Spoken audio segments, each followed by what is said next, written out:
Donc en fait, je reprends la deuxième vidéo que mon téléphone m'a coupé l'enregistrement. Et j'en reviens aux batteries où on voyait qu'elles étaient montées en série. Donc là, on voit donc que j'ai mes deux batteries qui sont montées en série puisque le plus est connecté sur le moins. Ce qui veut dire que ces deux batteries ici sont l'équivalente d'une batterie de 24 volts et aux bornes de cette batterie-là, j'ai du 24 volts. Donc avec ces deux batteries, juste deux batteries, ça pourrait fonctionner, le système pourrait fonctionner. Sauf que je manque un petit peu de puissance puisque ces deux batteries font uniquement du 3 kW de capacité. Et ce qui est un petit peu léger pour moi. Du coup, j'ai décidé d'en rajouter deux autres qui sont elles aussi montées en série. On le voit là-bas, le plus sur le moins. Et ce qui veut dire que ici, sur les deux bornes de droite, j'ai du 24 volts. Pour connecter les quatre batteries ensemble, il faut faire un montage qu'on appelle en parallèle. C'est-à-dire que sur cette première batterie là où il y a du 24 volts, on branche le plus sur le plus. Et sur la deuxième batterie, on va brancher le moins sur le moins. Donc c'est-à-dire qu'on va avoir deux batteries qui font l'équivalent de 24 volts et on va augmenter la capacité à du 6 kW. Donc voilà, l'autre partie importante concerne le câble qui relie les batteries à l'onduleur hybride. Donc là, c'est du câble qui fait du 6 mm et c'est la même épaisseur de câble que j'ai choisi que celle des panneaux solaires. Les panneaux solaires ont proposé du 4 mm et du 6 mm. J'ai préféré prendre du 6 mm, c'est mieux même si c'est un petit peu plus cher.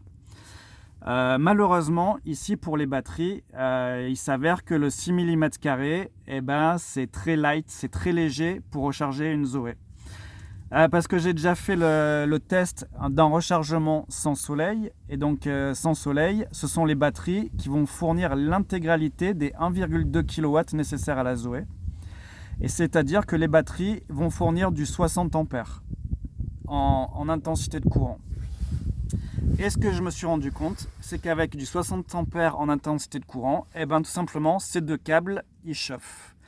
Ils chauffent suffisamment pour que je sente bien au niveau de la main, que ce soit chaud, que ce soit bien chaud. Ça atteint peut-être 50 degrés, 60 degrés, je sais pas. Mais ils chauffent beaucoup et ça, c'est pas bon. Et tout simplement, ça veut dire que mes câbles, ils sont trop fins. Et donc là, il faut se rappeler une règle au niveau du câblage, c'est que plus un câble est long et plus il est fin, plus il va chauffer si on met beaucoup d'intensité dedans.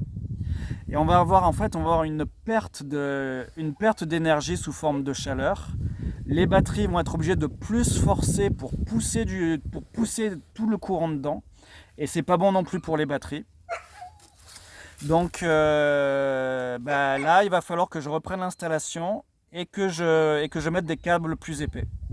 Et pourtant, les câbles, ils étaient pas longs puisque c'est des câbles qui faisaient à peine du 1 mètre. 1 mètre de longueur. Et c'est là tout l'intérêt d'avoir des batteries qui sont positionnées proches de l'onduleur. Ça permet d'avoir des câbles plus courts. Et plus on a un câble qui est long, plus il va résister au passage du courant et plus il va chauffer. Donc c'est important, c'est que soit pour les panneaux solaires ou pour les batteries, de mettre les câbles les plus courts possibles. Donc voilà, je pense que j'ai fait un petit peu le tour, j'ai fini un peu dans cette deuxième vidéo le tour de que je pouvais dire sur cette installation. Reste une dernière petite chose, c'est que à préciser au niveau des recharges. En ce moment, on est en hiver, au mois de décembre. Ce qu'on peut voir, c'est que le soleil il est très bas à l'horizon. Et en ce moment, au niveau de la charge, je monte uniquement à au meilleur moment de la journée, je suis à peu près à du 600 watts. Du 600 watts pendant à peu près une heure. En gros, entre 1h et 2h de l'après-midi, je vais avoir du 600 watts. Ce qui est un petit peu limite pour charger la Zoé, ça veut dire que les batteries vont compenser en mettant elles aussi du 600 watts. Ce qui veut dire que dans ces câbles-là, il va passer du 30 ampères. Du 30 ampères, ça va, ça chauffe pas trop. Ça chauffe un petit peu quand même, mais pas trop. Donc je dirais que c'est un petit peu la limite. Au-dessus de 30 ampères d'utilisation sur les batteries, eh ben, c'est pas très bon pour elles. Donc là, il y a un avantage à avoir deux groupes de batteries. C'est qu'avec un montage en parallèle, ces ampères, ces 30 ampères, ils vont se diviser en deux. Il y a 15 ampères qui vont partir sur ce groupe de batterie-là et 15 ampères qui vont partir sur ce groupe de batterie-là. Et donc ça va quand même, le fait de doubler les batteries, ça va non seulement donner plus de capacité au système, mais ça va en plus, alléger un petit peu la charge sur chacune des batteries, et ce qui va permettre de faire tenir les batteries plus longtemps. Et donc là, je fais une deuxième aparté sur l'utilisation des batteries pour permettre de garder les batteries le plus longtemps possible. Donc là, ce sont des batteries au gel. Le constructeur a donné comme référence que si on décharge les batteries que de 30%, on aura droit à 1700 cycles. Et si on les décharge de 50%, on aura le droit à 1300 cycles de charge. Donc, ce qui veut dire qu'on a quand même intérêt, pour garder les batteries longtemps, à éviter des décharges profondes. Alors, bien sûr, on peut décharger une batterie à 100% si on veut. Mais il faut savoir que si on fait ça trop souvent, eh ben, la durée de vie de la batterie va être plus petite. Donc voilà, c'est un petit peu la même chose qu'on a sur la Zoé. La Zoé, c'est une technologie différente, c'est une technologie au lithium qui permet d'être déchargée qui permet des décharges profondes sans abîmer la batterie beaucoup plus souvent. Une batterie de Zoé au lithium, il faut garder en fait sa charge comprise entre 20% et 80%.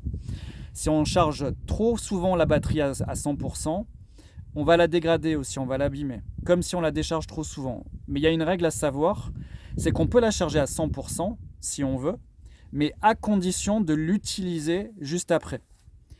Et pareil, on peut la décharger à moins de 20%, qu'il reste plus que 5% de batterie dans la Zoé, mais à condition, c'est que dès qu'on rentre à la maison, on la remette à charger pour revenir le plus vite possible au-dessus du seuil des 20%. Donc voilà, bon, ben là c'était le dernier petit aparté que j'ai fait concernant les batteries. Je pense que j'ai fait le tour dans cette troisième vidéo en fait, qui est la suite de la deuxième, mais mon portable avait coupé. Voilà, ben écoutez, je vous souhaite une bonne installation à tous et normalement ça devrait bien se passer. Voilà, au revoir à tout le monde, merci.